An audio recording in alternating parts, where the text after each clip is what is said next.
In the heart of ancient India during the time of the Buddha, there was a small village called Sanasa. This village thrived on its simplicity and close-knit community. Among the villagers was a young man named Ryan, known far and wide for his extreme generosity. Ryan would always help anyone in need, giving away food, clothes, and even money without a second thought. Though his kindness was admired, it often brought him hardship as many took advantage of his good nature. One day, a group of weary travelers arrived, and Ryan welcomed them warmly. He offered them food, water, and shelter without hesitation. But as night fell, the travelers began to take advantage of Ryan's hospitality. They ransacked his home, took his belongings, and left without even a word of gratitude. Heartbroken, Ryan felt lost and unappreciated, so he decided to seek guidance from the Buddha. Arriving at the monastery, Ryan found the Buddha under the Bodhi tree, surrounded by his disciples. Ryan bowed and shared his sorrow. "Great teacher, I have always believed in being kind and generous, but my kindness has brought me nothing but suffering.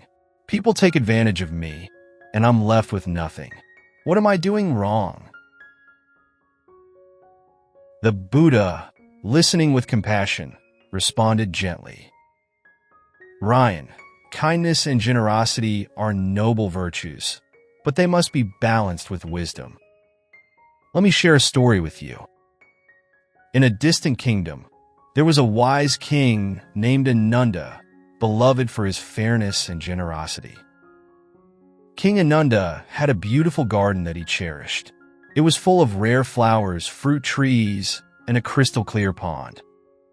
Hearing of his kindness, many travelers came to seek his aid, and the king welcomed them all.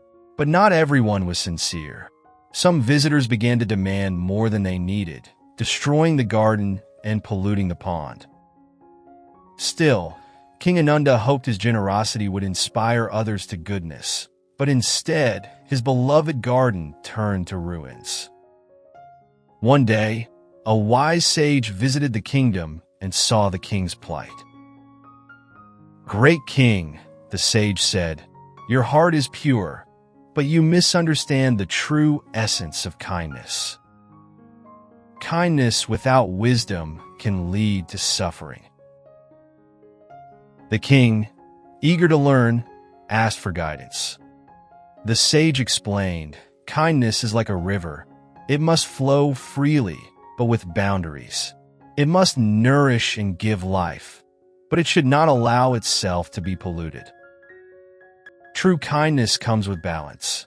You must learn when to give and when to say no." King Ananda realized his mistake. He rebuilt his garden, but this time with boundaries, helping those truly in need and turning away those who sought to exploit him. Over time, his garden flourished again, becoming a symbol of balanced kindness and wisdom. As the Buddha finished, he looked at Ryan kindly. "Ryan, like King Ananda, you must learn to balance kindness with wisdom. It's important to help others, but it's equally important to protect yourself from those who take advantage of your generosity." Ryan asked, "But how can I know when to say no?"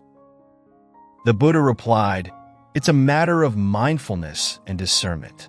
Observe the intentions of those who seek your help. Genuine need is different from exploitation. Use your intuition and do not fear setting boundaries. True kindness comes from a place of strength." Ryan thanked the Buddha and returned to his village with a renewed perspective. He continued to be generous, but now with wisdom. He set clear boundaries, helping those in genuine need and gently turning away those who sought to exploit his kindness. His life flourished, and his story spread throughout the village, inspiring others to practice mindful generosity. The villagers learned that kindness, when balanced with wisdom, created a harmonious and supportive community. They followed Ryan's example, and soon the village of Sanesa became known not only for kindness but for the wisdom that guided it.